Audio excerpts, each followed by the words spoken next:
Olá, turma! Muito boa noite! Estamos começando pelas ondas do canal Educação, mais uma aula de Geografia. Eu sou Marcelo Lima e é um prazer estar aqui pertinho de vocês, pelas ondas do maior canal de ensino à distância do mundo, o canal Educação. E no nosso episódio de hoje, vamos bater um papo sobre a organização do espaço geográfico e as fontes de energia. Olha só, organização do espaço geográfico e as fontes de energia. Show de bola. Mas antes do meu episódio, queria dar aí meu boa noite, galera. Desculpem. Boa noite a Iracema. Um abraço a Roseli. Galerinha que tá ligado pelas ondas. Galera de Guaribas, um abraço a todos dessa terra legal, maravilhosa, Guaribas. Turma de Tamboril. E todos que estão ligados pelas ondas, em todos os polos e pela rede mundial. Um abraço, sejam todos convidados para o nosso episódio de hoje. Turma, e no nosso episódio de hoje nós vamos o quê? Analisar o processo de desenvolvimento do capitalismo e as repercussões da produção do espaço geográfico. O geográfico, a gente vem sempre falando dele porque é o objeto de estudo principal da geografia, o espaço geográfico. Se tratando, gente, da energia, vamos falar da matriz energética. Professor, o que seria matriz? Olha, gente, a matriz. Vocês têm uma noção, sim, sabem o significado, sim, de matriz. Quando a gente fala a matriz, é a principal. Você não sabe que toda empresa não tem a matriz e as filiais, né? Ah, que é a empresa matriz. Vem de mãe mesmo. A matriarca, a matriz, a mãe. E os seus filhos seriam as outras empresas. Vamos pensar assim. Quando eu digo a matriz energética, esse termo matriz aí quer dizer a principal ou as principais fontes energéticas. Matriz vem de principal ou de principais. Quando eu digo a matriz energética de um país, o que eu estou querendo dizer? As principais fontes energéticas daquele país. Ah, entendi. Observa que eu vou bater um papo sobre a matriz energética, sobre o espaço geográfico e as fontes de energia no Brasil. Olhando essa imagem, vocês têm aí o quê? Uma hidroelétrica, lógico. Professor, eu estou vendo aqui uma barragem na imagem. Atrás da barragem, um lago que se formou e à frente da barragem, a continuação do rio que gerou energia e seguiu seu curso. Então, quais são as partes de uma usina hidrelétrica? Eu estou vendo um paredão, é a barragem. Atrás, um lago. Internamente, você não consegue ver a casa de força, aonde nós temos turbinas que estão girando pela força da água. Ah, professor, a força da água, turbina, geração, beleza. Acompanhe a leitura. 75% da energia elétrica produzida no Brasil provém das usinas hidrelétricas, representando 42% da matriz energética brasileira, ou seja, 42% de toda a energia do Brasil hidrelétrica, gente. No país, existe mais de 200 grandes hidrelétricas, além de pequenas e microcentrais. Portanto, essa é a matriz energética mais utilizada no país. Professor, realmente, quando se fala em geração de energia, se fala em hidrelétrica no Brasil. Claro, nós sabemos que não só temos hidrelétricas que geram energia. Temos também termoelétricas, solar, eólica, nucleares. No Brasil, gente, nós temos 2 usinas nucleares lá no Rio de Janeiro, conhecidas como Angra 1 e Angra 2. Angra 3 ainda está em construção. Sim, professor, mas fale da hidrelétrica. Beleza, você tem que falar dela agora. Exatamente. Professor, mas por que o Brasil é o país das hidrelétricas? Por que o Brasil gera energia principalmente nelas. Por que que a gente investiu principalmente nelas? Ora, porque a gente tem um grande potencial. Sim, mas eu quero saber por que que nós temos, professor, esse grande potencial. Vamos lá? Aí eu chamo vocês para falar sobre os motivos, atenção turma, do potencial, olha só, hidrelétrico do Brasil. Por que que o Brasil apresenta um grande potencial hidrelétrico? Aqui para nós, turma, o Brasil é o país que tem o maior potencial hidrelétrico do mundo. Repito, é o país que tem o maior potencial hidrelétrico. Quais são os motivos? Primeiro motivo, a hidrografia. Hidrografia. Ah, professor, você está falando dos rios? Exatamente, tu. O Brasil predomina rios volumosos, olha só, perenes, atenção turma, de planalto. Ah, professor, de planalto. Vamos lá. Volumosos porque quanto mais água ele tem, gente, melhor para a geração de energia. Repito, quanto mais água os rios têm, melhor para a energia. E o Brasil tem rios o quê? Volumosos, ok. Perene quer dizer o quê? Nunca secam. Ah, no Brasil os rios não secam? Eu sei que seca, professor, lá no sertão do Nordeste, beleza? Mas na maior parte do Brasil, tirando o sertão do Nordeste, o restante, os rios não secam. Ah, se os rios não secam, professor, isso é bom para a hidrelétrica. E são rios de planalto. O que é que tem a ver de planalto? De planalto, galera, porque nós vamos encontrar em rios de planalto cachoeiras. Ah, aí agora entendi, porque cachoeiras são importantes para a geração de energia. Então, a nossa hidrografia, ela é agraciada para a hidrelétrica. E o nosso relevo? O Brasil predomina um relevo, predomina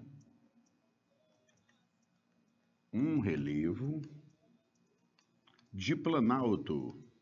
Ah, já sei. Você acabou de falar, só está fortalecendo. Exatamente. Relevo de planalto quer dizer que tem quedas d'água, rios que cortam o planalto, quedas d'água, cachoeiras. Ah, já sei, entendi. E o clima, professor? Um outro fator que contribui para o Brasil ser um país com grande potencial é o clima quente e chuvoso. Ah, professor, chuvoso, né? Sim, chuvoso eu entendi. Chove bem. Isso é bom porque cai água nos rios. Show de bola. Muita chuva, muita água nos rios. Beleza. Agora, o quente é que eu não entendi. Ah, meus amigos. O que tem a ver o clima quente com geração de energia hidroelétrica? Tudo.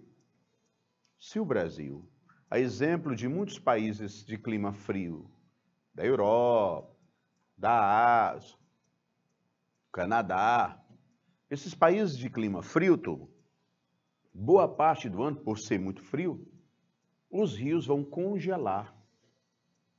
Congelar? Os rios vão congelar. Não é o caso do Brasil. O Brasil, o clima é quente, os rios não congelam. Professor, porque se aqui fosse um clima frio e os rios congelassem, isso ia dificultar a geração de energia em hidrelétrica. Ou seja, o teu país é um país agraciado, Janaíldo, por ser um país com grande potencial hidrelétrico, por esses motivos. Tem muitos rios que não secam na maior parte do Brasil, com muitas cachoeiras, rios de planalto, relevo de planalto, formando essas quedas d'água. Um clima muito quente faz com que os rios não congelem e muita chuva, provocando aí muita água caindo nos rios do Brasil. E aí o Brasil é o país que tem um grande potencial hidrelétrico. E é o que mais gera energia nelas? Não. Olha só uma curiosidade. É o que tem o maior potencial a gerar, se quiser, mas não é o que mais gera energia. Professor, e quem gera mais energia em hidrelétrica? A China, gente. Apesar da China não ter tantos rios, tanto potencial quanto o Brasil, mas a China aproveitou o que tem, gerando mais do que nós. Por quê? Porque investiu nos últimos anos e décadas. A China, das últimas 3 décadas para cá, ela fez investimentos pesados em energia e em hidrelétrica, tornando ela, com isso, o país que mais gera energia em hidrelétrica. Aí depois ainda veio os Estados Unidos, porque também investiram pesado. O Brasil é o terceiro em hidrelétrica. Olha só, apesar de ter um grande potencial, não é o que mais gera energia, porque não foi o que mais investiu. Calma lá. Mas há 3 décadas, o Brasil já foi o maior gerador, já. Teve uma época, turma, que o Brasil investiu pesado na construção de grandes usinas hidrelétricas, como Paulo Afonso, Sobradinho, aqui no Rio São Francisco, olha só, Xingó, Moxotó, a grande usina de Itaipu, no Paraná, e entre outros, usina de Tucuruí, no Pará. Todas essas que eu estou te falando, elas foram realmente construídas há décadas, há 3 décadas ou mais, tá? Com isso, o Brasil se tornou, na época, um grande gerador, o maior de todos. Hoje não, porque nós paramos nos investimentos e os outros, China, Estados Unidos, foram investindo muito mais do que a gente, de lá para cá, fazendo com que a gente ficasse em terceiro lugar.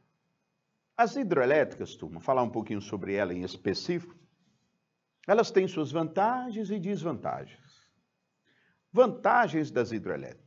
Utiliza água, energia renovável que a natureza nos dá. A energia nas hidrelétricas é uma energia de um preço, comparado às termoelétricas, mais barato. Repito, as termoelétricas e as nucleares geram energia mais cara do que as hidrelétricas. Das 3 que mais são usadas, nuclear, termoelétrica e hidrelétrica, as hidrelétricas são as que têm um custo menor, um preço menor. Agora, os problemas das hidrelétricas, todos nós sabemos, inunda, altera o curso do rio, inunda floresta, inunda áreas agrícolas, reservas indígenas, cidades, turma. Várias cidades no Brasil, olha só essa curiosidade, várias cidades no Brasil deixaram de existir. Por quê? Foram inundadas na construção e formação das barragens das usinas hidrelétricas. Isso é um problema. As hidrelétricas, gente, elas alteram a reprodução dos peixes, inundação, altera até o clima, deixando mais úmido, aumentando o calor. Olha esse detalhe aí, viu? Hidrelétricas, a matriz energética principal do Brasil.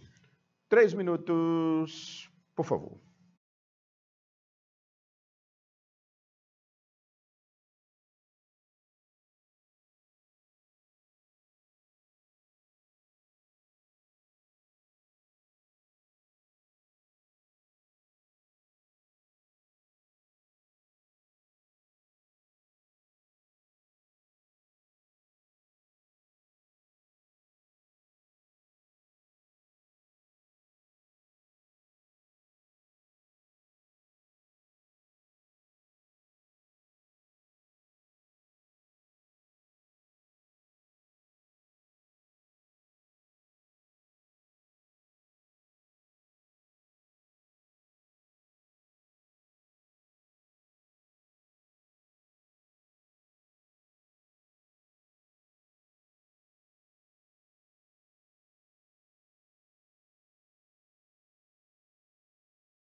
Olá, turma, estamos de volta pelas ondas falando da matriz energética do Brasil. Nesse primeiro momento, falamos sobre as hidrelétricas, seus pontos positivos e negativos e o grande potencial da usina hidrelétrica. Brasil é o país do maior potencial, apesar de ser apenas o terceiro maior gerador. Já foi o primeiro, mas perdeu em investimentos para a China e para os Estados Unidos. O país dos rios, do grande potencial hidrelétrico.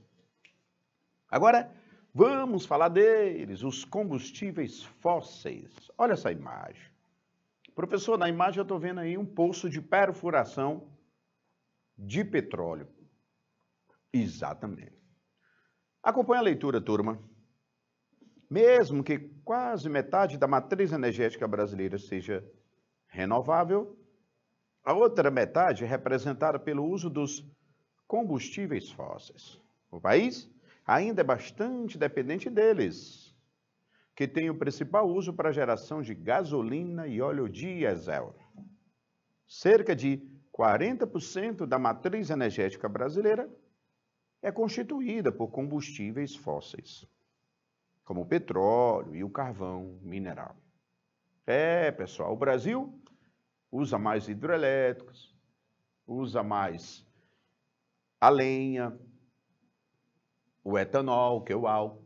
E o que tem em comum? Etanol, lenha e hidrelétrico. São renováveis, são fontes energéticas renováveis. Apesar do Brasil ter quase metade de energia renovável, a outra quase metade é não renovável. E uma energia muito consumida no Brasil, gente, são os combustíveis fósseis. Combustíveis fósseis. O Brasil, ele realmente é um grande consumidor de combustível fóssil. Por quê, professor? Porque o Brasil é um país industrializado. Ok. País industrializado normalmente é um país urbano e o Brasil é um país urbano. A maioria do brasileiro mora onde? Na cidade. Olha esse cenário que eu estou montando. Um país urbano, mais de 80% vivendo na cidade. Um país extremamente industrializado, e o Brasil é industrializado. Claro, essa indústria concentra-se em uma área, mas tem indústria. Industrializado e urbano. Vamos lá. Se ele é um país industrializado, ele precisa consumir o quê? Derivados de petróleo, porque a principal fonte energética para as usinas, é o petróleo. Então, o Brasil é um grande consumidor de petróleo. Ok. Como o Brasil também é industrializado, o Brasil produz muitos derivados à base de petróleo. Então, para nós, o petróleo serve de energia e de matéria-prima para muitos derivados, como óleo lubrificante, gasolina, plástico, benzeno, adubo, tinta, fertilizante e vai embora. Um país industrializado precisa consumir gasolina, óleo lubrificante, plástico, benzeno, adubo, tinta. Então, o Brasil é um grande consumidor de petróleo. Por quê? Tem que produzir esses derivados. Beleza. Um outro fator que contribui para o Brasil ser um grande consumidor de petróleo é porque é um país urbano, cercado, interligado, por quê? Por estradas. O que mais ligam as cidades do Brasil? Estradas. E lógico, um país urbano, galera morando na cidade, precisa andar dentro da cidade também de automóvel. Então, gente, o Brasil é um país que consome muito automóvel, utiliza muito automóvel, tanto dentro da cidade, como entre as cidades, ou seja, fora dela. Nos outros países, por exemplo, da Europa, Estados Unidos, entre cidades eu tenho muitas ferrovias, o Brasil já não tem. Dentro das cidades, nesses outros países, tem muito transporte coletivo, levando muitas pessoas. O Brasil, em boa parte das cidades, o transporte coletivo não é bom. Aí cada um tem que usar sua motozinha, seu carrinho. E, professor, se muita gente tem que usar seu carrinho, sua motozinha para se deslocar na cidade. Aí você tem uma frota de automóveis e motos muito grande nas cidades. E entre as cidades, a principal forma de se deslocar entre uma cidade também é o automóvel. É o caminhão, é o ônibus, né? Eita, professor. Então a gente usa muito o automóvel, tanto dentro quanto fora da cidade. Isso vai gerar o quê? Um grande consumo de combustível, como gasolina e óleo diesel. Conclusão, o Brasil é um grande consumidor de combustível, de derivado de petróleo, de combustível fóssil. Por quê? Porque o Brasil usou e usa o transporte rodoviário em grande escala, porque o Brasil é um país industrializado, porque o Brasil consome muitos produtos industrializados e precisa de combustível nas fábricas. Ainda digo mais, o Brasil também é um país agroindustrial. O que tem a ver, professor, a agricultura moderna com o consumo de petróleo? Tudo, gente. Porque a agricultura moderna, ela consome principalmente fertilizantes, conservantes, os agrotóxicos. Professor, e o que tem a ver fertilizante, conservante e agrotóxicos com petróleo? Tudo, gente. Porque a base dos fertilizantes, conservantes e agrotóxicos vem do petróleo. Ah, professor, o petróleo dá origem a eles? Com certeza. Professor, não dá para fugir mesmo, não. Nós somos extremamente consumidores e dependentes dos combustíveis fósseis, porque tem agroindústria com seus produtos químicos, automóvel para todo lugar, indústria, consumo de produtos industrializados. O Brasil consome, por exemplo, muito plástico, muita tinta. Um país urbano tem muita casa, muita tinta, muito petróleo. Eu estou te explicando o motivo do que eu acabei de ler para você, que o Brasil é um país que está extremamente dependente dos combustíveis fósseis. O que mais pesa nessa dependência é o automóvel mesmo. Olha, você viu o aumento do preço do petróleo internacional, né? Recentemente, no ano passado, retrasado. O petróleo subiu de preço pra caramba lá fora. E aqui o petróleo sobe de preço, porque há uma paridade do preço. Quando o petróleo subiu de preço, o óleo diesel, a gasolina, foi uma confusão danada para a economia do Brasil. Aí o frete ficou mais caro, por quê? Porque o automóvel, o caminhão utiliza óleo diesel. Se o óleo diesel sobe, o preço do frete vai subir, porque o caminhoneiro vai cobrar mais caro para transportar. Se o frete dos caminhões que transportam a riqueza do Brasil ficou mais caro, os produtos que eles transportam ficaram mais caros. O nome disso é inflação. As coisas subindo muito de preço, porque os fretes ficaram mais caros, porque os caminhoneiros passaram a comprar óleo diesel mais caro, porque o preço do petróleo lá fora ficou mais caro. E é a partir do petróleo que eu produzo o óleo diesel. Professor, então aí ficou essa situação difícil, né? Com certeza. O Brasil é um consumidor de combustível fóssil. Mas eu queria mostrar para vocês, gente, os combustíveis fósseis. Quais são os combustíveis fósseis? Quais são os combustíveis fósseis? Professor, mas por que esse termo fóssil? Ó, uma curiosidade, viu, gente? Fóssil. Combustível eu sei, porque pega fogo, é um combustor, beleza. Por que eles são fósseis? O que quer dizer um fóssil? Ah, professor, fóssil é uma coisa muito antiga. Beleza, mas nem toda coisa muito antiga é fóssil. O conceito de fóssil é tudo aquilo que te dá informação de como era há milhares de anos. Uma pintura rupestre é um fóssil. Um crânio de um primata é um fóssil. Um instrumento de uma civilização antiga é um fóssil. Um inseto petrificado te dá informação? É um fóssil.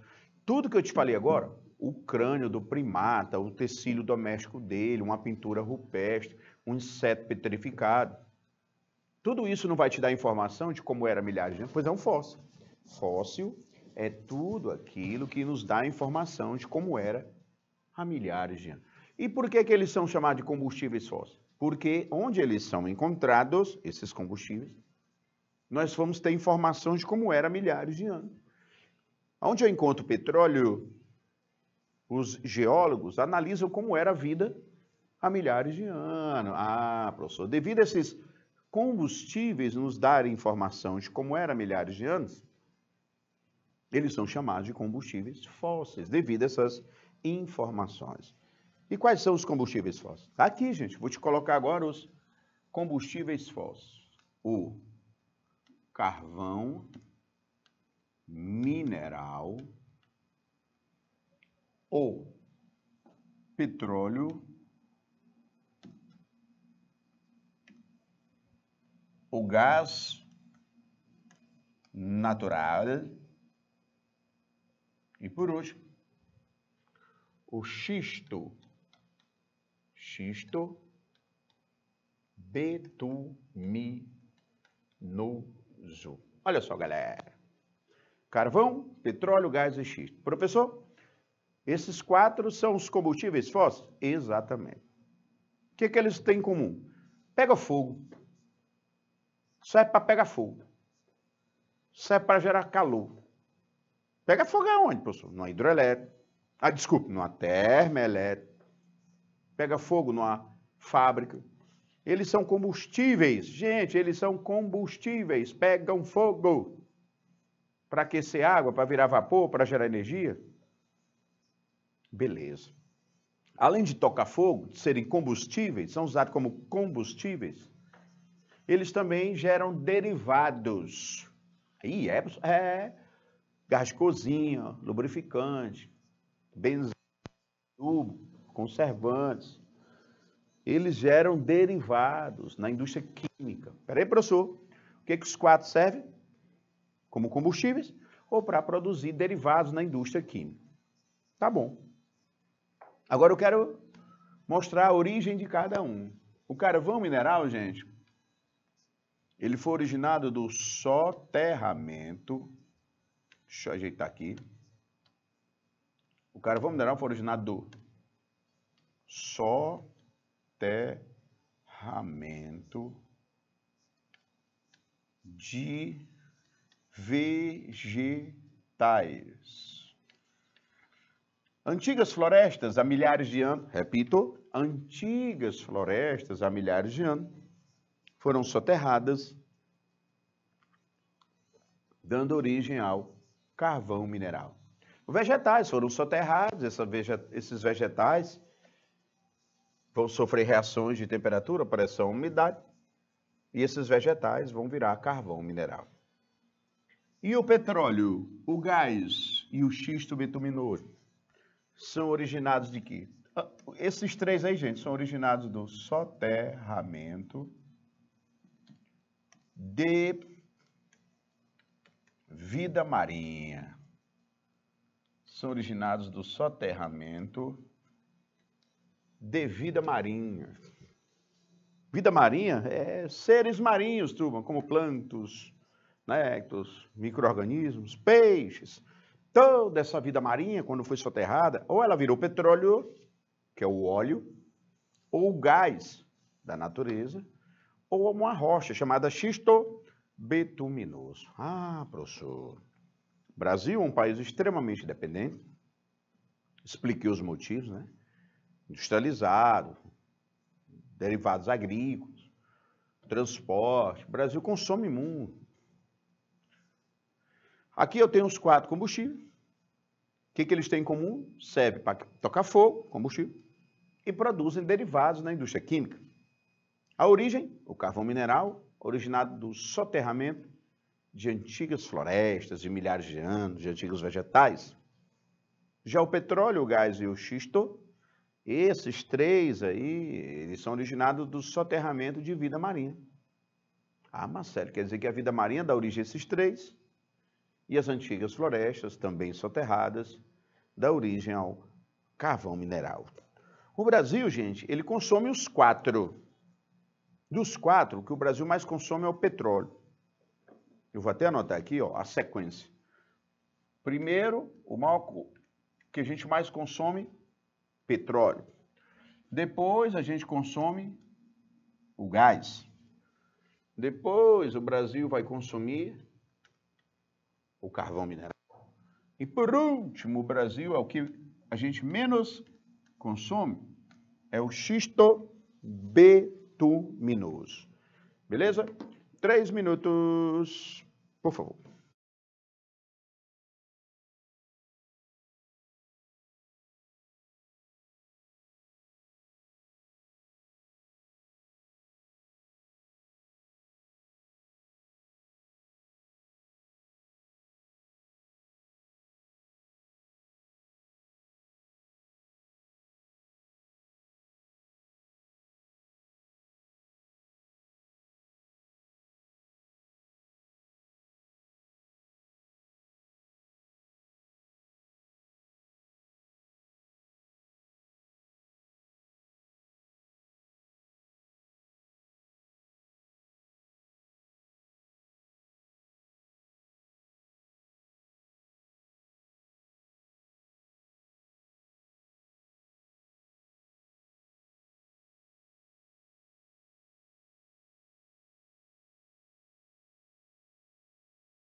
Ok, de volta pelas ondas. Combustíveis fósseis. Fósseis porque nos dão informação de como era há milhares de anos. Combustível porque tocam fogo. Apresento a vocês os 4. Carvão, petróleo, gás e xisto. Petróleo dos vegetais. E o restante de vida marinha que foi soterrada. Josélia Alves, Conceição, Janilda, Iracema e todos que estão ligados na teleaula de hoje. E aí, professor, como você falou, Brasil industrializado, urbano, transporte, consumidor de petróleo em alto e bom som. Claro, o Brasil está entre os maiores e produtores, viu? E reserva, viu? Um questionamento muito interessante. O Brasil, ele descobriu há alguns anos petróleo no mar. Ele sempre tinha encontrado, mas agora foi em grande quantidade. É a chamada camada pré-sal. Uma reserva gigantesca de petróleo. E o Brasil tem petróleo principalmente no litoral, no mar.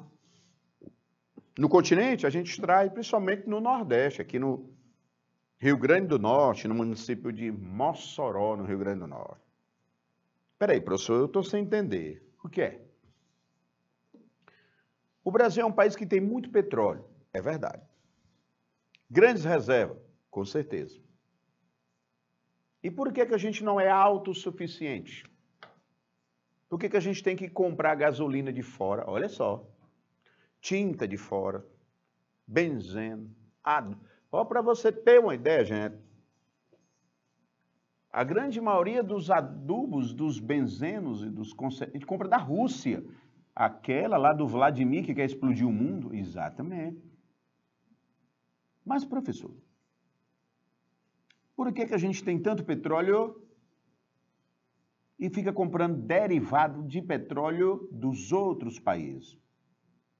Simplesmente porque o problema não é o petróleo. A gente tem. O problema é extrair mais, isso é caro e precisa de investimento, como também ter mais refinarias para produzir os derivados. Porque para produzir tinta, adubo, fertilizante, eu tenho que ter refinaria. É justamente na refinaria que a gente refina o petróleo para produzir tinta, adubo. Professor, quer dizer que está faltando é refinaria? Exatamente. Falta investimento em infraestrutura? Exatamente. Quer dizer que se o Brasil, a partir da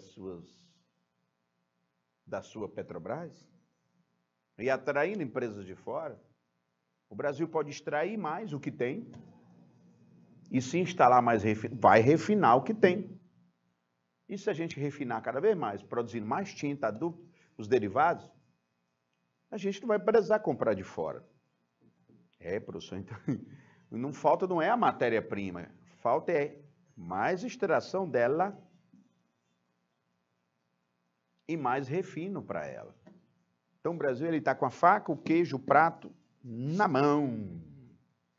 Mas aí essa coisa para você ter uma ideia,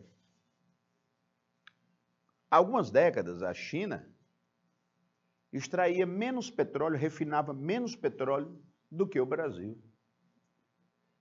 Hoje, a China extrai muito mais e refina muito mais petróleo do que o Brasil. Já sei, Marcelo. Os caras lá investiram em infraestrutura, em refinaria, em poços de perfuração, em transporte de petróleo mais adequado, através dos oleodutos e gasodutos. Os caras não estão de brincadeira, nunca estiveram de brincadeira. Eles não são amadores, vamos dizer assim. E esse ramo de energia não é para amador. Aí o Brasil fica nessa coisa de estar comprando gasolina tendo petróleo, de estar comprando plástico tendo petróleo, estar comprando tinta tendo petróleo, comprando conservante lá da Rússia que só pensa em guerra, tendo petróleo. Então a gente precisa repensar a nossa matriz energética, a nossa política energética. A gente tem que aceitar o desafio de trabalhar com o que tem, investir no que tem.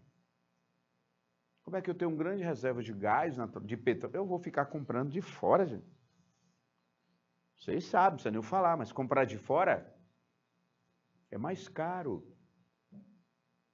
E aí? Vamos comprar. É mais caro, gente. Se eu compro de fora, isso encarece o preço do produto final. Se eu compro tinta mais cara, o consumidor vai pagar tinta mais cara. Se eu compro derivado de plástico de fora mais caro, todo derivado de plástico para o consumidor vai ficar mais caro. O nome disso é o quê? Inflação. E o consumidor, ele acaba pagando mais caro e aí o produto que ele vai é mais caro, fica tudo mais caro. Aí gera uma cadeia do mais caro. E o Brasil, ele tem que entender que nós temos grandes... Rapaz, olha, para você ter uma ideia, nós temos grandes reservas de petróleo na Amazônia. A Amazônia. A toda hora a gente vai descobrindo grandes reservas de petróleo no Brasil. Mas se nós não investimos em extração, transporte, refino e comercialização, a gente vai ficar comprando sempre de fora. Isso não é bom, porque fica dependendo. Ó, a Rússia, por exemplo, está em guerra, a gente fica dependendo. Aí os fertilizantes estão mais caros, os agricultores estão reclamando. É um problema muito sério. Bom, turma, com isso nós vamos fechando o nosso primeiro episódio de hoje. A matriz energética do Brasil. Hidrelétricas, seus pontos positivos e negativos e porquê do potencial brasileiro. Combustíveis fósseis, o porquê que são fósseis e combustíveis, e os 4 como surgem no Brasil. Então, espero ter inicialmente já dando início ao entendimento desse assunto. Pensando nisso, já já a gente volta. Valeu, turma!